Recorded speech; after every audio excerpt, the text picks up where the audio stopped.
샬롬 할렐루야. 창세기 1장 1절. 태초에 하나님이 천지를 창조하시니라. 아멘.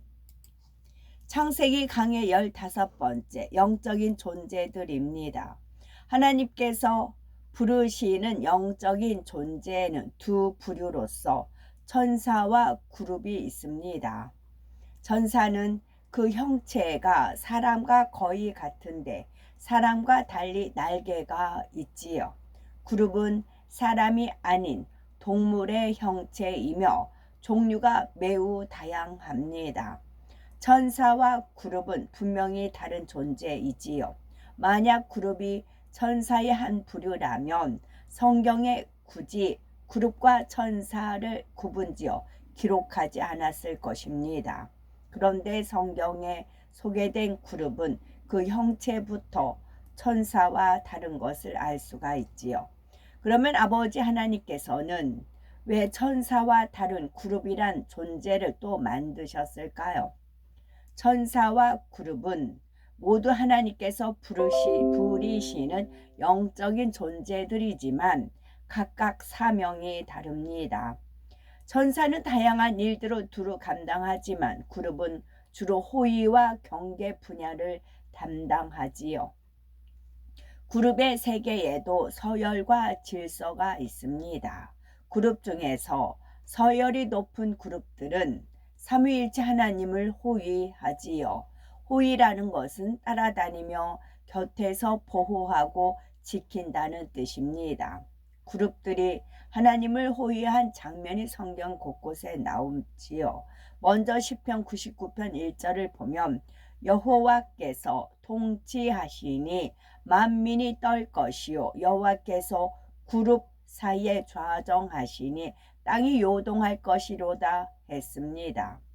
열왕기하 19장 15절에는 그룹들 위에 계신 이스라엘의 하나님 여호와여 주는 천하 만국의 홀로 하나님이시라 주께서 천지를 조성하셨나이다 라고 하였지요. 그리고 시편 18편 10절에는 하나님께서 그룹을 타고 나르심이여 바람 날개로 높이 뜨셨도다 했습니다. 이처럼 늘 하나님의 보좌 가까이에 있으면서 하나님을 호위하는 그룹도 있는 것입니다. 루시퍼에 대해서 설명하면서 천사장인 루시퍼를 에스겔 28장 14절에 기름 부음을 받은 덮는 그룹이라 한 이유가 있습니다. 늘 하나님의 보좌 가까이에 있으면서 하나님을 호위했던 그룹들처럼 루시퍼도 항상 하나님 가까이에 와 있었지요. 이처럼 루시퍼가 그룹의 역할도 했기 때문에 여기서는 루시퍼를 그룹이라 표현을 한 것입니다. 성경에는 경계를 서는 그룹에 대한 기록이 나오지요. 여서 경계라는 것은 적의 기습 곧 예기치 못한 진입을 막기 위해서 주변을 살펴보면서 지키는 활동입니다. 창세기 3장 24절에 이같이 하나님이 그 사람을 쫓아내시고 에덴 동산 동편에 그룹들과 두루도는 화영검을 두어 생명나무의 길을 지키게 하시니라 했습니다. 아버지 하나님께서는 범죄한 아담과 하와를 에덴 동산에서 이 땅으로 쫓아내신 후 에덴 동산 동편을 그룹들로 지키게 하시었지요. 더 정확히 말하면 먹으면 영생할 수 있는 생명 과일이 열린 생명나무의 길을 지키게 하셨습니다. 그룹들은 무엇으로부터 이 생명나무를 지키는 것일까요? 그것은 둘째 하늘에 있는 악한 영들로부터 지키는 것입니다. 둘째 하늘에는 에덴 동산도 있지만 악한 영들이 머무는 어둠의 영역도 있습니다. 루시퍼의 반역 이후 만들어진 악한 영들이 인간 경작의 기간 동안에 머물며 활동하는 곳이 이 둘째 하늘에 있지요. 물론 북한과 남한도 그렇지만 대한민국에도 보면은 빛의 영역이 있고 어둠의 영역이 있어요. 저 아랫지방 가면 그쪽은 이제 어둠의 영역이 있고 이쪽 이제 다른 데는 빛의 영역이 있고 그래요. 에베소서 2장 2절을 보면 그때에 너희가 그 가운데에서 행하여 이 세상 풍속을 쫓고 공중의 권세 잡은 자를 따랐으니 곧 지금 불순종의 아들들 가운데에서 역사하는 영이라 했습니다. 아버지 하나님께서는 이 악한 영들이 에덴 동산의 생명나무에 접근하지 못하도록 그룹들을 보내어 경계하게 하신 것이지요. 물론 천사 중에서도 미가엘 군대 장관과 정군들도 경계의 사명을 감당합니다. 그러나 그룹은 천사들이 경계하는 것과는 차원이 좀 다르지요. 그룹이 어떤 특정한 지역을 지키고 있다는 자체만으로도 악한 영들은 그곳을 넘볼 생각을 못합니다. 비유를 들면 어떤 집을 굉장히 사납고 무서운 개들이 항상 지키고 있는 것과 수의 아저씨가 지키고 있는 것은 다르지요. 그룹들은 호의와 경계를 주된 사명인 만큼 위엄과 권세도 갖추고 있습니다. 그러면 하나님께서는 왜 그룹의 형체를 한 가지가 아니라 다양하게 만드셨을까요? 이 땅의 동물의 종류가 수만 가지 이상이듯이 사실 그룹의 종류도 무수히 많습니다. 이는 아버지 하나님께서 얼마나 많은 창조물을 만드실 수 있는지를 나타내지요. 하나님의 창조 능력이 무궁무진함, 곧 끝이 없고 다함이 없음을 보여주시는 것입니다. 다시 말해서 그룹의 존재는 아버지 하나님의 능력과 신성이 매우 크시고 광대하심을 나타내지요. 또한 그룹의 존재는 아버지 하나님의 영광과 위엄의 상징이기도 합니다. 비유를 들면 옛날에는 왕을 상징하는 문양이 있었습니다. 어떤 문서나 옷 등에 그 문양이 있는 것만 봐도 왕의 위엄과 권세가 느껴지지요. 이런 것처럼 바로 그룹이란 존재 자체가 하나님의 위엄과 권세를 나타내는 것입니다. 앞서 그룹들도 서열이 있다 했고 높은 서열의 그룹들은 항상 하나님의 보호자를 호위한다 하였습니다. 이 높은 서열의 그룹들은 그 위엄과 권세가 대단하지요. 따라서 이 호위하는 그룹들의 존재로 인해 하나님의 영광과 위엄도 더욱 크게 느껴지는 것입니다. 비유를 들면 옛날 왕들의 행차를 할 때 왕을 호위하고 따르는 물의 행렬이 매우 길었습니다. 왕이 탄 가마나 수레도 크고 화려하며 왕을 호위하는 군사들에게서도 위엄과 권세가 느껴졌지요. 그런데 만일 왕이 혼자서 말을 타고 간다고 상상해 보십시오. 아무래도 초라해 보이지 않겠는지요. 이처럼 호의를 받을 때와 받지 않을 때에 느껴지는 왕의 위엄과 영광은 크게 차이가 납니다. 그런데 옛날 왕정 시대에 비하면 옛날 왕정 시대에 보면 호위받는 대상의 권세에 따라서 호위의 규모도 다른 것을 알 수가 있습니다. 황제의 권세, 왕의 권세가 각각 달랐지요. 또한 여러 명의 왕자가 있다 해도 왕세자와 다른 왕자들의 권세가 달랐습니다. 호위하는 군사의 수도 달랐고 각 군사의 주기도 달랐지요. 왕과 왕자가 있다면 일반적으로 더 큰 권세를 가진 군사가 왕을 호위했지요. 군사의 서열에 따라서 호위하는 대상도 달라졌던 것입니다. 그룹의 세계도 이처럼 서열이 있고 각각의 서열에 따라 권세와 위엄도 다릅니다. 더구나 그룹의 주 사명이 호위와 경계이기 때문에 이런 질서는 더 엄격하지요. 그래서 그룹은 어떤 명령이 내려지면 마치 로봇이 움직이는 것처럼 일사불란하게 착착 수행을 합니다. 천사들도 명령에 오직 순종만 하지만 그룹들이 명령에 순종하는 것과는 분위기가 차원이 다르지요. 비유를 들면 잘 훈련받은 개들은 주인의 말이 떨어지자마자 순종을 합니다. 어떤 물건을 던지며 물어와 그러면 손살같이 달려가서 그것을 물어오지요.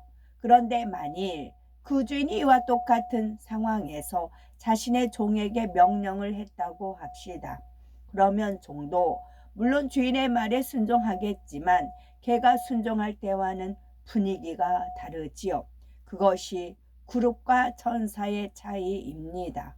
여기서 개가 그룹에 해당한다면 종은 천사에 해당하지요.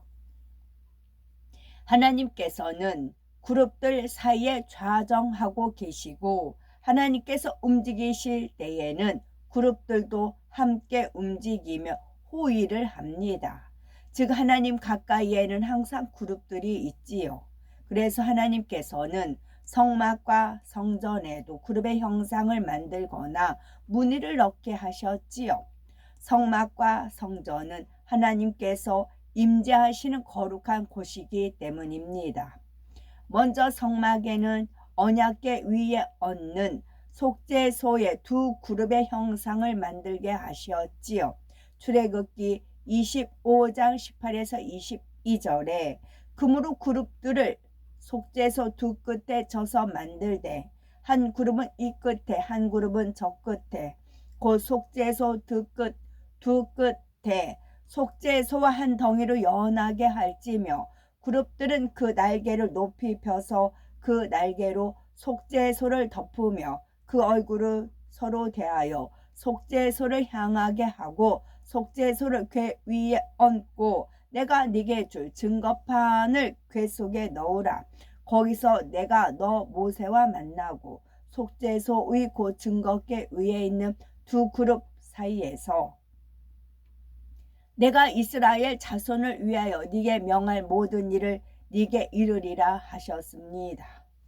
두 그룹이 마주보며 날개를 높이 쳐서 감싸고 있는 공간을 속죄소라고 하지요. 이곳 속죄소가 바로 하나님께서 임재하시는 곳이었습니다. 성막에서는 속죄소 위뿐만 아니라 성막 곳곳에 그룹들을 무늬 놓게도 하시었지요. 출애굽기 26장 1절에 너는 성막을 만들되 양장 10폭을 가늘게 꼰 배실과 청색, 자색, 홍색 실로 그룹을 공교히 수놓아 만들지니라고 한 대로입니다. 솔로몬이 성막을 지을 때도 언약궤가 보관되어 있는 내소에 그룹의 형상을 만들었습니다. 감람목을 재료로 하여 높이가 10규빗인 그룹을 조각하고 금으로 입혔지요. 바로 10규빗은 약 4.5m를 말합니다. 열왕기상 6장 27절에 보면 솔로몬이 내소 가운데 그룹을 두었으니 그룹들의 날개가 폈었는데 이 그룹의 날개는 이 벽에 닿았고 저 그룹의 날개는 저 벽에 닿았으며 두 날개는 전의 중앙에서 서로 닿았더라 했습니다. 그리고 성정 내외소 사면 벽들과 문짝들에도 그룹들을 아로 새겼지요. 솔로몬 성전 내부 벽들의 그룹 무늬들이 나오고 있습니다. 이처럼 하나님께서 임재하시는 성전과 성막에는 그룹 형상의 조각이나 그룹 무늬가 함께 존재하는 것입니다.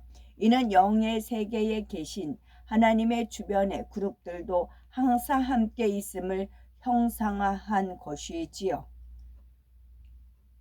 그룹 중에서 가장 서열이 높은 것은 용과 내생물입니다. 이들은 그룹의 머리급으로서 아버지 하나님의 책측근에 있었지요. 그런데 각기 사명과 역할은 조금 달랐습니다. 먼저 용에 대해서 말씀드리면 용은 세상에서는 상상의 동물 중에 하나로 널리 알려진 존재이지요. 그런데 용은 단지 상상의 동물이 아니라 영의 세계에 실제로 있는 존재입니다. 세상에서 말하는 용의 몸은 거대한 뱀과 비슷한데 비늘로 덮여 있고 4개의 발을 가졌으며 뿔은 사슴에, 귀는 소에 가깝다고 합니다. 그런데 하나님께서 창조하신 용의 저 모습은 참으로 아름답고 사랑스러웠습니다. 아버지 하나님께 있어서 용은 마치 주인의 사랑을 받는 애완동물과 같았지요. 아버지 하나님 보호자에 앉아 계시고 아래쪽에는 아름다운 옷자락이 펼쳐져 있고 드라이 아이스 같은 연기가 덮여 있습니다. 이 연기는 이 세상의 드라이 아이스보다 훨씬 밝고 환한 빛을 띠고 계시지요. 그런데 이러한 하나님의 보호자 주위를 오색 찬란한 빛을 발하는 4마리의 용이 있습니다. 아버지 하나님께서는 비스듬히 보호자에 앉으셔서 용의 깃털을 쓰다듬고 계시지요. 세상에서 말하는 용은 몸에 비늘이 있지만 원래는 매우 부드러운 깃털이 있었습니다. 이 깃털들 하나하나에서는 보석들이 서로 부딪힐 때 빛을 내는 것처럼 오색 찬란한 빛들이 눈부시게 발했지요.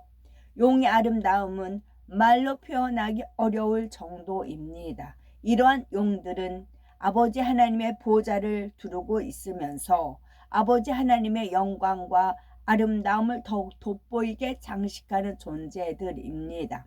그리고 용은 그룹의 머리급인 만큼 위엄과 권세와 능력도 대단히 컸지요. 또한 용 휘하에는 용이 부릴 수 있는 그의 사자들이 무수히 많았습니다. 용의 사자들은 매우 다양한 동물의 형체를 가지고 있는데 그들도 각기 아름다운 모습이었지요. 그런데 용들이 루시퍼의 간교한 꼬임에 넘어가 하나님을 대적하는 일에 가담하고 말았습니다. 루시퍼가 용을 깬 과정이 있습니다. 하나님을 대적한 용들은 저주를 받아 그 모습이 무섭고 흉측하게 변했습니다. 용의 휘하에 있던 용의 사자들 일부는 용의 지시에 따라 하나님을 대적했으므로 함께 저주를 받아 흉측한 모습으로 변했지요. 그리고 용들과 용의 사자들은 루시퍼의 부하로서 악한 영의 세계의 일원이 되었습니다. 인간 경작의 기간 동안 끊임없이 하나님의 나라를 회방하고 있는 것입니다. 요한계시록에 보면 용과 그의 사자들이 군대 장관 미가엘 전사장의 군대와 싸우는 장면이 나오지요. 요한계시록 12장 7절에서 9절에 하늘에 전쟁이 있으니 미가엘과 그의 사자들이 용으로 더불어 싸울세 용과 그의 사자들도 싸우나 이기지 못하여 다시 하늘에서 저희의 있을 것을 얻지 못한지라. 큰 용이 내어 쫓기니 옛뱀 곧 마귀라고도 하고 사단이라고도 하는 온 천하를 꿰는 자라. 땅으로 내어 쫓기니 그의 사자들도 저와 함께 내어 쫓기니라 했습니다. 이러한 용이 원래는 하나님 최측근에 있으면서 매우 큰 사랑을 받았던 그룹이었지요. 이제 그룹의 또 다른 머리급인 4생물이 있습니다. 성경에는 4생물에 대해서 상세하게 기록이 되어 있지요. 특히 에스겔 1장과 10장에 4생물의 모습과 움직임이 자세히 나오고 요한계시록 곳곳에 4생물이 나옵니다. 에스겔 선지자가 처음 4생물을 본 기록은 에스겔 1장에 있는데 그 장소가 그발 강가라고 하였지요. 에스겔 1장 5절에 그 속에서 4생물의 형상이 나타나는데 라고 시작하며 4생물의 모습을 자세히 기록합니다.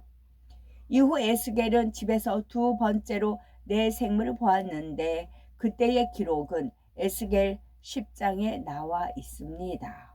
그런데 에스겔 10장 20절에 보면 그것은 내가 그발 강가에서 본 바 이스라엘 하나님 아래에 있던 생물이라. 그들이 그룹들인 줄은 내가 아니라 했지요. 에스겔은 내 생물을 두 번째 보고 나서 말하기를 이번에 본 그룹들이 저번에 그발 강가에서 보았던 내 생물이라고 말한 것입니다. 바로 내 생물이 천사가 아니라 그룹임을 나타내고 있는 것이지요. 내 생물은 그룹들의 머리급으로서 삼위일체 하나님 직속인 존재입니다. 그래서 평상시엔 하나님의 보호자 가까이에 있지요. 요한계시록 4장 6절을 보면 보호자 앞과 수성과 같은 유리 바다가 있고 보호자 가운데와 보호자 주위에 내 생물이 있는데 앞뒤에 눈이 가득하더라 했습니다. 따라서 성경의 기록 중에는 그룹이라고 했지만 그것이 하나님께 가까이 있는 그룹일 때는 내 생물을 가리키는 경우도 있다는 사실이지요. 예를 들어서 시편 80편 1절에 요셉을 양떼같이 인도하시는 이스라엘의 목자여 귀를 기울이소서. 그룹 사이에 좌정하신 자여 빛을 비추소서 했습니다. 여기서 나온 그룹도 내 생물을 가리킵니다. 내 생물은 이처럼 하나님의 보호자를 사방으로 둘러 호위하고 있지요. 그러면서 하나님의 명령을 직접 받아 그것을 수행합니다. 따라서 내 생물은 대단히 큰 권세와 능력을 가지고 있지요. 또한 그 휘하에 수많은 그룹들이 있어서 그들을 통솔합니다. 앞서 에덴 동산의 생명나무를 지키는 일도 그룹들이 한다고 하였지요. 바로 그 그룹들도 내 생물의 휘하에 있는 것입니다. 내 생물의 주기를 이 세상의 것으로 비유하면 오늘날의 대통령 경호실장 또는 옛날 의금부의 머리급에 해당이 되지요. 의금부란 조선시대의 임금의 명령을 받들어 중죄인을 신문하는 일을 맡은 관야입니다. 예를 들어 왕권에 도전하는 반역죄, 모욕죄 등의 대죄를 지은 사람은 의금부에서 처리했지요. 만약 어떤 사람이 자신의 주인을 배신하고 주인에게 어떤 해를 가했다면 그 사람은 그 관청에서 재판을 받았지요. 그런데 어떤 사람이 왕을 대적했다면 그 사람은 의금부에서 재판을 받았습니다. 이처럼 내 생물은 하나님께 직접 관련된 죄가 있을 때에 하나님의 명예에 따라 움직이게 됩니다. 예를 들어서 성령 회방, 모독 거역 등의 죄가 그것이지요. 성령 회방, 성령 모독, 성령 거역은 하나님을 직접적으로 회방하는 것입니다. 그래서 예수님께서도 마태복음 12장 31에서 32절에 성령을 회방하거나 말로 성령을 거역하면 이 세상과 오는 세상에도 사하심을 얻지 못하리라 말씀하셨습니다. 성령은 곧 하나님이시기 때문이지요. 이처럼 삼위일체 하나님을 직접 거스른 죄를 지은 경우에 내 생물에 의해서 그 죄가 다스려집니다. 이 내 생물의 모습과 사명이 있고요. 성경에는 용과 내 생물 이외에 다른 그룹들에 대한 기록도 나옵니다. 에스겔 41장 18에서 19절을 보면 얼굴이 두 개인 그룹이 나오지요.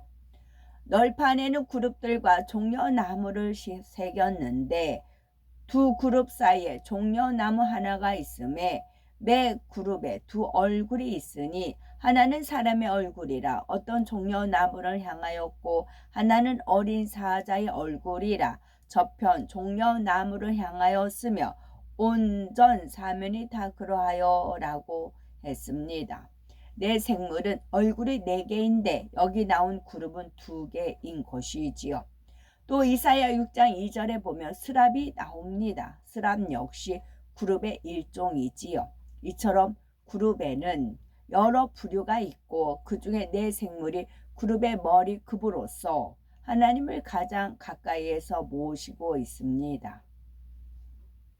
영의 세계는 측량할 수 없을 만큼 깊고 넓습니다. 성경에서 찾아볼 수 있는 영적 존재들은 주로 인간 경작과 관련이 있지요. 우리는 이에 대해 성경 곳곳에 부분적으로 기록된 내용들을 성령의 감동한 가운데 연결해서 영의 세계 대략을 살펴보는 것입니다. 육의 세계는 영의 세계보다 차원이 높기 때문에 우리가 아는 만큼 영적으로 힘이 됩니다. 나아가서 우리가 영의 마음을 이룬 만큼 이 땅에서도 영적인 권세를 가질 수가 있지요. 빛이 비추면 어둠이 자연히 물러가듯이 영의 마음을 온전히 이룰수록 가난, 질병 등 생활의 어려움도 물러갑니다.